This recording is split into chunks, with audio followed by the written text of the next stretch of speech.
Hello, friends. Welcome aboard the Round Trip Stories podcast, where we share stories of moving around the world and back again, reflecting on the lessons we've learned along the way. My name is Melissa. And my name is Tracy, and we are excited to welcome you to this Round Trip Stories Customs episode. We learn so much when we step outside our own culture and customs to see things differently. It helps us get to know the world and ourselves a little better. Just like you don't know what questions the customs agent is going to ask you in the airport, we don't know what we will be discussing in these customs conversations. We will simply pick a customs topic out of a virtual hat and see where the conversation takes us. Flight crew, prepare for takeoff.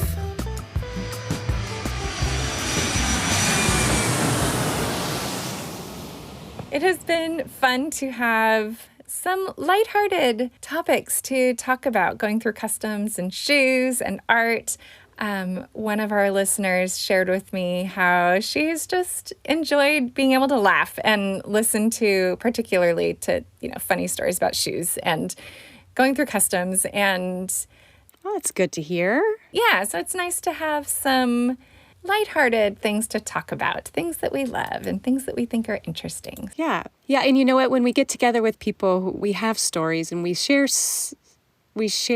serious stories because we need to get to the business of healing and remembering. Mm-hmm. But then we also always share funny stories about our experiences. Yeah, and stories the memories that bring us joy. And yes, so let's see what our next topic is. Drum roll, please. Nature which made us feel at home. Oh, yes, I love this topic. Our world is replete with natural beauty. Landscapes vary wildly, but sometimes they're so similar that it reminds us of another beloved place. What encounters with nature brought us comfort while abroad? Did a particular landform, park, climate, or creature remind us of home? Or when we returned home, did something in nature remind us of our place living abroad? Let's hear some custom stories about nature's reminders. Yes. Oh. And you talked about oceans in your episode, right? The Pacific Ocean. I did a little bit, yes. I did. And I think that's why we chose this topic, because we're like, wait, we need to talk more about what made us feel at home. Right. It's one of the reasons that we added this topic to the list, because you also had some stories about nature that made you feel at home. The mountains. Yes. So the ocean is to our west, but the Sierra Nevadas are to our east. And so for me, feeling at home is always having those mountains there to the east. And we live pretty close to the mountains, or I'm from the Central Valley of California, and so we drive for 45 minutes and you're up in the mountains. And mountains are also a place of exploration, fun, peace. I love the smells, and so I guess those are also it's also a place of restoration, right? Mm-hmm. Anyways, so when we lived in Beijing, there were mountains to the east. And it made me so happy to look to the east and see the mountains. And those are the mountains where the pieces of the Great Wall are, the different parts of the Great Wall. And so we would go, we didn't at that point explore very much or go walking in nature. We mostly walked on the wall. But when we were in Wuhan, we understood the importance of getting out into nature for our mental health, especially since we were in the middle of a construction zone for the first couple years. And so getting out to parks was restorative. Going a little bit farther and beyond was important too. And not having a lot of language was hard because you couldn't really go places or take the bus unless you had somebody to help you. So as we gained more language, then we gained more ability to go out and access those places. So, oh my gosh, so important to our souls to be out in nature.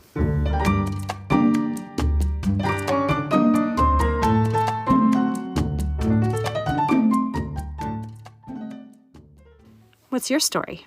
So when I think about nature that made me feel at home when we were living in Peru, it's true that there were things that just blessed my heart in special ways because they reminded me of home. And I did in my interview in episodes 3 and 4, I did talk about the ocean because being from California, it's 2 or 3 hours away, but we will go to the Pacific Ocean at least once a year, if not a couple times a year. And one of my favorite things to do is to watch the sunset over the Pacific Ocean. And being able to do that there was just such a sweet thing because it, was just like being able to bring a piece of home or being able to enjoy a piece of home there.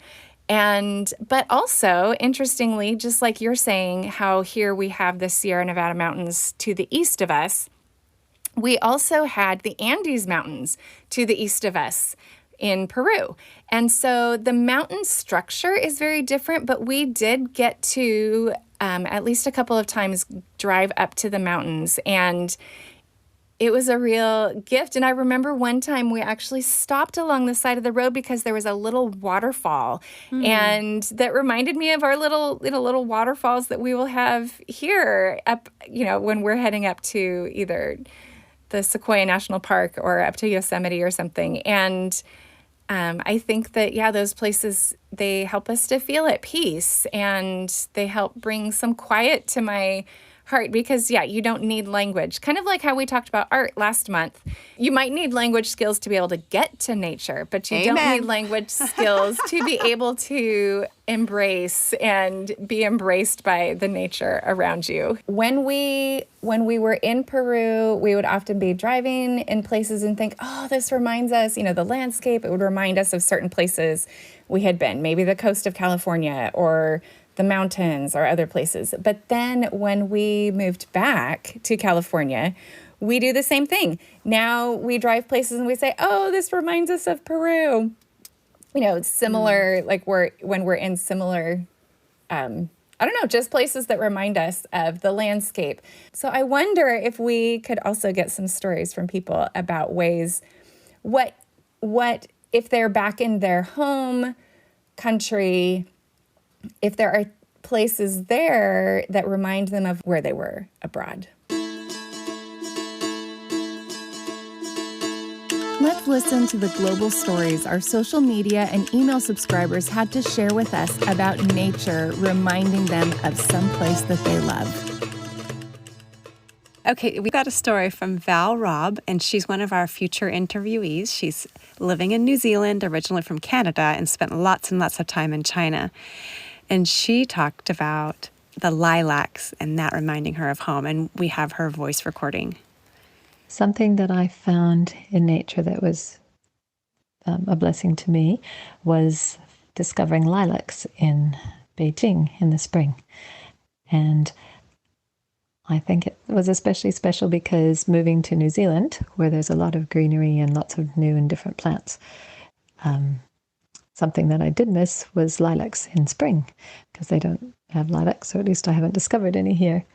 And so I went to Beijing and back to having Easter in the spring, where Easter in New Zealand is in the autumn. So I always found it quite strange to have Easter in autumn after having it in spring all my life in Canada. And with the more extreme seasons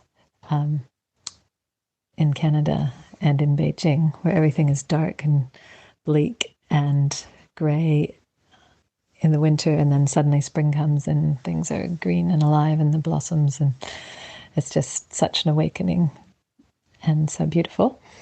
And in the spring in China, I was just really blessed to discover lilacs. So they didn't have the full range of plants and things that we had in Canada, with it, especially being in Beijing and having less greenery around. But I was still really delighted to discover lilacs there. Oh, I love that. Spring is my favorite season. And especially because I just love seeing, maybe spring is my favorite season because winter is my least favorite season. I know some people love it, but I really, really miss the sunshine in the winter. And so when the sun starts shining longer, the days get longer, and all the plants start coming back to life, it just mirrors how I feel. Like I feel like I start coming back to life in the spring. And so the way she described that, I can imagine, yeah, what a gift it was to see the lilacs. And I like how she used the word awakening. And that's a good description of what you just said about coming off a winter and coming into a new time of rebirth. And what was so interesting about Val is she said that the lilacs reminded her of Canada. And she grew up where she grew up, but she had spent so much time in New Zealand and then went to China. And so that's a very special memory, right? When we lived in Peru, we were also in the southern hemisphere. We weren't super far south, but we were south enough that our seasons were flipped, and they weren't extreme, but the winter was definitely in the, April, May, June, July, August, September seasons. And so for their spring started in September, and it was super hot in January and February. I actually wrote a poem about that compares January and enero. And maybe I should find that and read it because it's kind of fun. And I don't know, the weather is sort of nature, isn't it? Mm-hmm.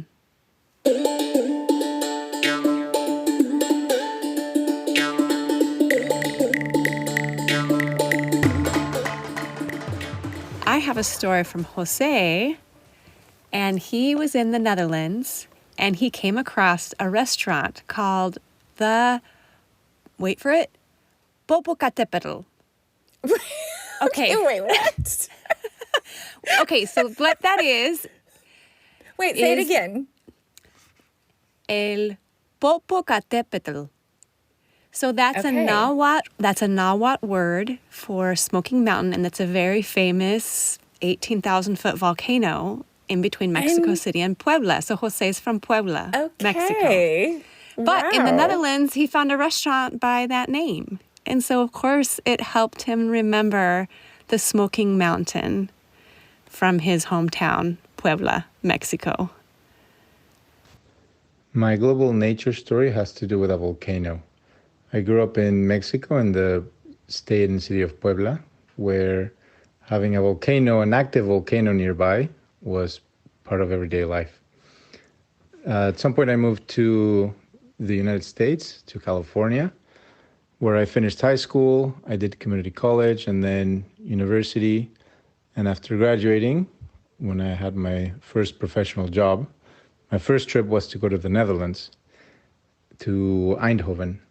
And when I was there, I was pleasantly surprised to see a restaurant, part of a chain, that was called Popocatépetl, which is the name of the volcano near where I grew up. So it was a pleasant surprise to see a piece of my childhood that I could find there. So it's a pointer back to the nature where I grew up. Oh my goodness. Wow. It's an amazing volcano. That is so cool. I hope the food was good. I know. It was probably smoking. That is very fun. Oh, I love that. Thanks for sharing that, Jose.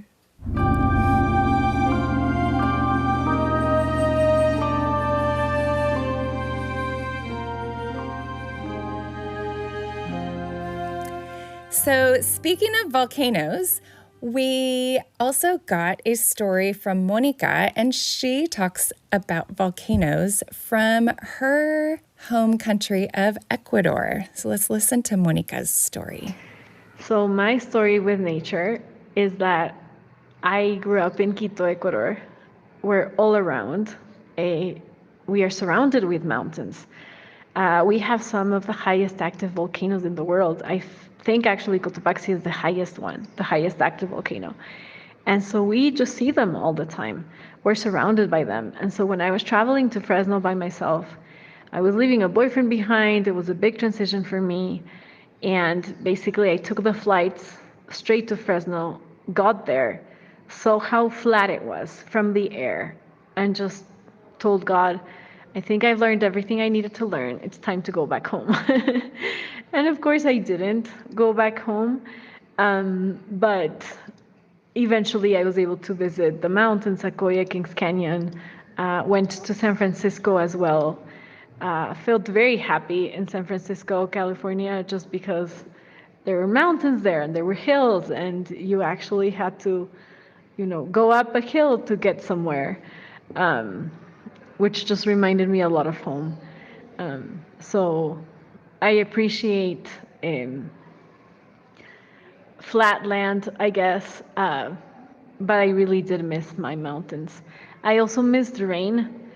On one trip back, I was in Quito on a bus and I just saw so much rain outside, and I was very, very happy because there wasn't a whole lot of rain in Fresno. Also in Fresno, that first fall there, it was September. And I told my roommate, it's gonna rain. And she's like, it never rains in Fresno at this time. I'm like, it's gonna rain. And it sure enough did. Because I'm from a place where you know the rain. So even though it was unusual, it did rain that day. Those are sweet memories. It was so flat here. She just wanted to go home. Oh, for those of you that don't know, Fresno In the middle of California. is in a huge valley, and it is very flat. We are surrounded by mountains that are beautiful. Like, I love the Sierra Amazing. Nevada mountains. They are glorious, but where we are actually in the valley, it is extremely flat. So I wouldn't, things I would never even think about telling somebody, oh, by the way, Fresno's really flat, in case you're not used to that. Right. Her story about San Francisco reminded me of how well my husband can drive in San Francisco because of all the hills, even with a manual transmission car.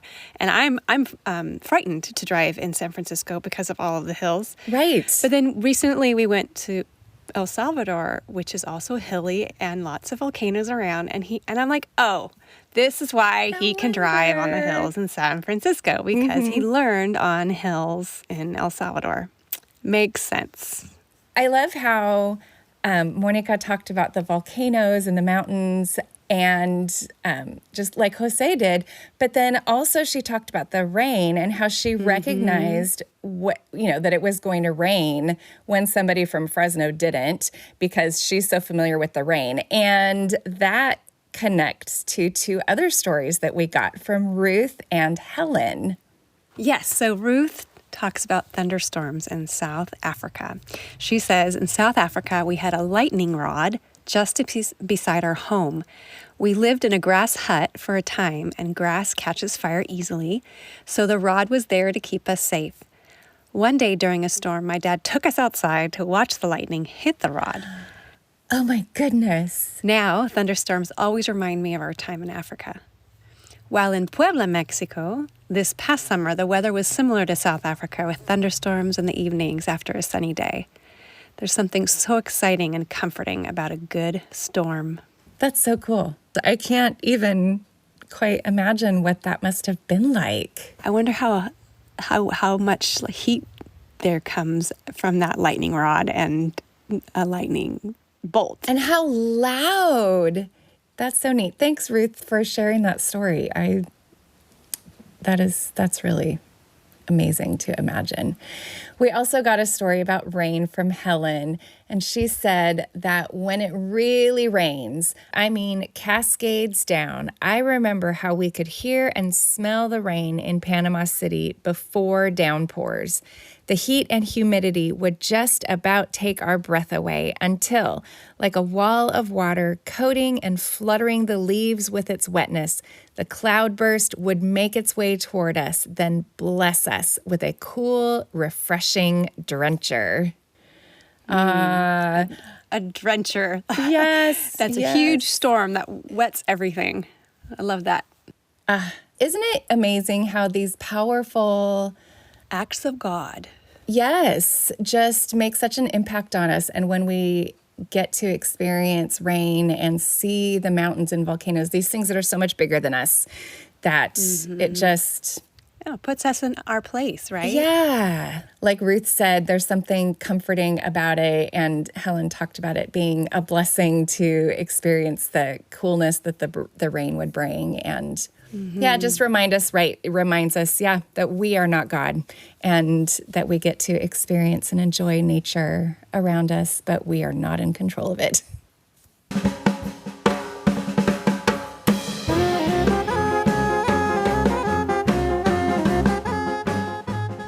I'm such a fan of national parks in my home country. And in California, where we live close to 3 pretty big national parks.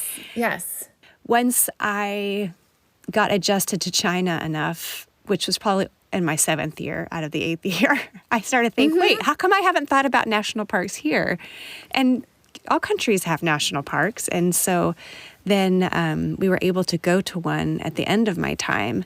And I felt like, oh, this is, you know how over time you feel more like you, more like yourself. And there's these different layers that make you feel more like yourself when you're abroad. And so going to a national park made me feel more like myself. But it took me 7 years to do that. We went to this amazing park called Zhangjiajie. And it was, so the movie Avatar has these amazing Hallelujah mountains in them. And those are modeled after the mountains from this beautiful park in Zhangjiajie. And they were limestone hills, but the limestone got eroded away. And so there are just these sandstone pillars which have foliage on them. And they're just amazing, amazing landforms.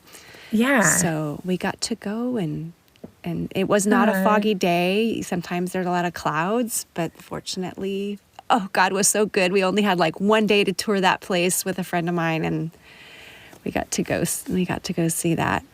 And that just made me really happy to go to a national park in another country.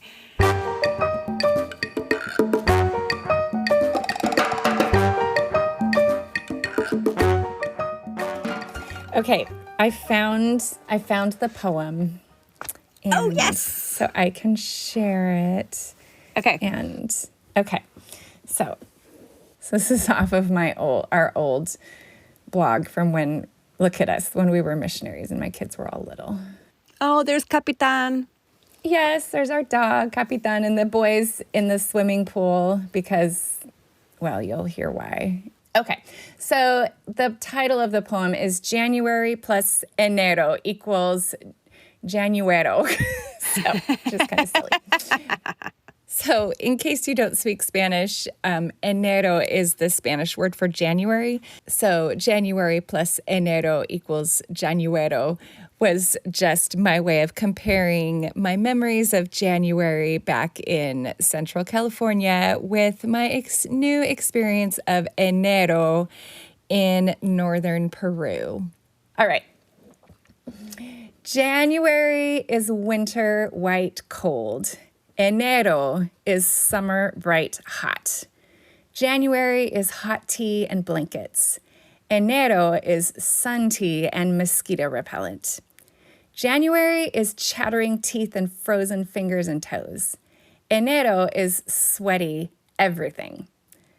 January is a trip to the mountains to play in the snow.